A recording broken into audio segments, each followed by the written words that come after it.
Hoje é Natal e é uma data que nós comemoramos um evento que marcou a história, que foi a vinda de Jesus a este mundo. Mas uma pergunta que eu gostaria que vocês refletissem é: por que Jesus ele veio a esse mundo?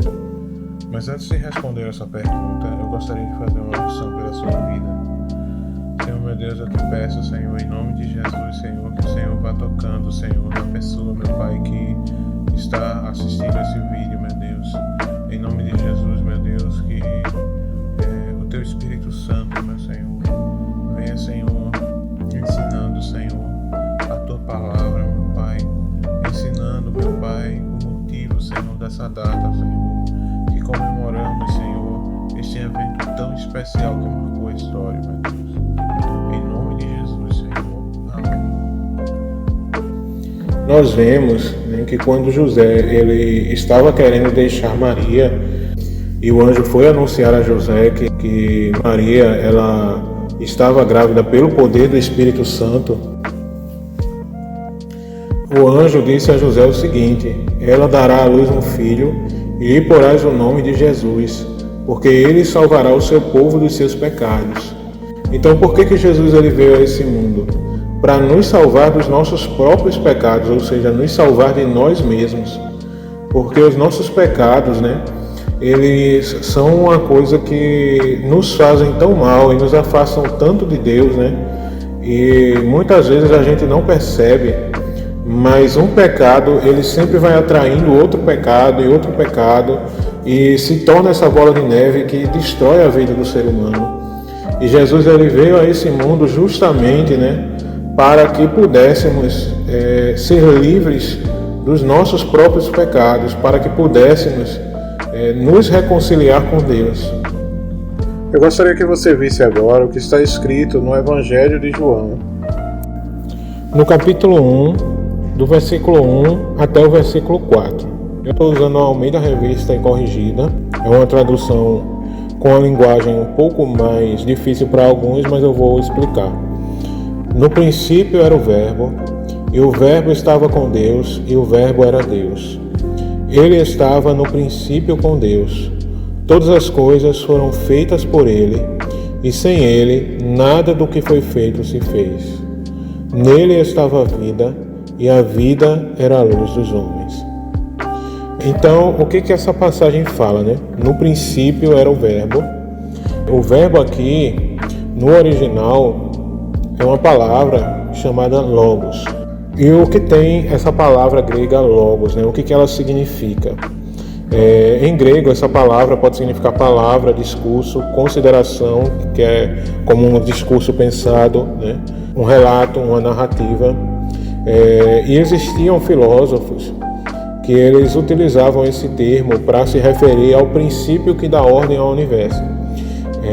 Porque eles pensavam por que a natureza, por que tudo que existe é tão organizado assim. Então eles diziam que existe um princípio que dá ordem a todas essas coisas. Então eles diziam que existe uma palavra de ordem que faz com que as coisas elas sejam como são. E a Bíblia ela fala que Deus ele criou o mundo com a sua palavra.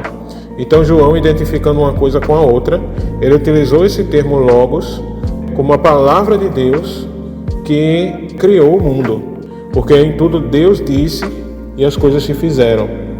E então João identificou que essa palavra de Deus é o próprio Deus, né?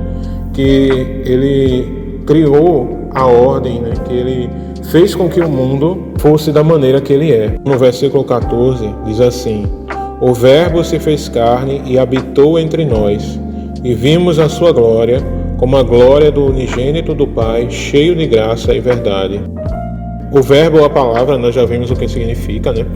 Que é aquele que dá ordem a todas as coisas, aquele que faz com que as coisas elas sejam, né, como são, elas sejam organizadas como são.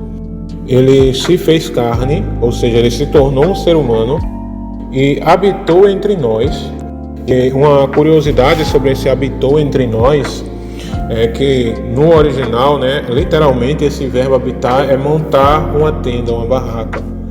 habitou entre nós e vimos a sua glória como a glória do unigênito do Pai, cheio de graça e verdade. E aí, por que montar uma barraca? Por que essa comparação com montar uma barraca? No Antigo Testamento, existe uma passagem em que Deus ele ordena a Moisés que construa uma tenda para ele habitar no meio do povo. Porque o povo, quando Deus ele se revelou a Moisés no Monte Sinai, o povo tinha medo de subir, tinha medo de se encontrar com Deus. Mas aí Deus, ele querendo habitar no meio do povo, ele disse a Moisés que construísse ali uma tenda. O povo de Israel na época vivia em tendas, e Deus disse a Moisés que construísse ali uma tenda para que ele habitasse no meio do povo, que seria como se fosse a igreja da época, né? O tabernáculo de Moisés. Da mesma forma, Jesus veio a este mundo e ele veio humildemente. Ele, sendo o Rei dos Reis, Senhor dos Senhores, ele não escolheu morar em um palácio, ele não escolheu grandeza para si, mas ele nasceu humilde, numa vila humilde, numa manjedoura, né, num lugar onde animais comem. Não que fosse uma cabana, mas no sentido da humildade, né? E nós vimos a sua glória como a glória do unigênito do Pai, cheio de graça e verdade. Ou seja, ele sendo glorioso, ele se fez humilde, né? E ali se manifestou a glória de Deus ali na humildade. Então nós vemos através desse texto e de muitas outras passagens bíblicas que Jesus, ele não foi simplesmente uma pessoa, um profeta, ele era o próprio Deus que se fez um ser humano por amor a nós. Inclusive é isso que a gente comemora no Natal. É justamente uma lembrança de que Deus, ele nos amou tanto que ele se fez um ser humano por amor a nós. E os anjos, eles celebraram, eles cantaram glória a Deus nas alturas, paz na terra aos homens de boa vontade. Então nós vemos a maior prova de amor de Deus para conosco, que ele, sendo o Rei de todas as coisas, assentado no trono de glória, ele preferiu vir a esse mundo e padecer por amor a nós. E mesmo o trono de glória, para Deus é uma humildade, porque Deus ele é tão grandioso que se ele se revelasse a nós da forma como ele é, né, nós jamais poderíamos compreender a grandeza que Deus é.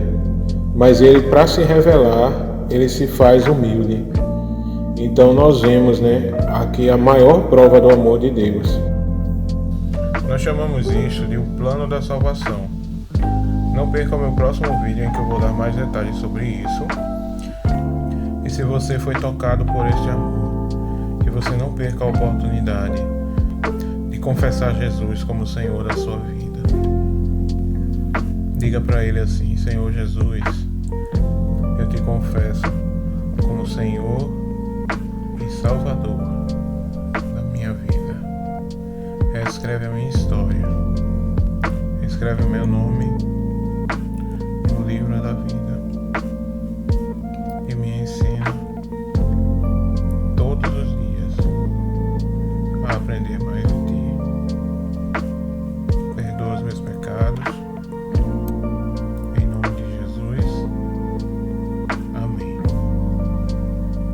Então agora, reforçando, não perca o próximo vídeo em que eu vou falar sobre o plano da salvação. Que a bênção de Deus repouse na sua vida nesse dia.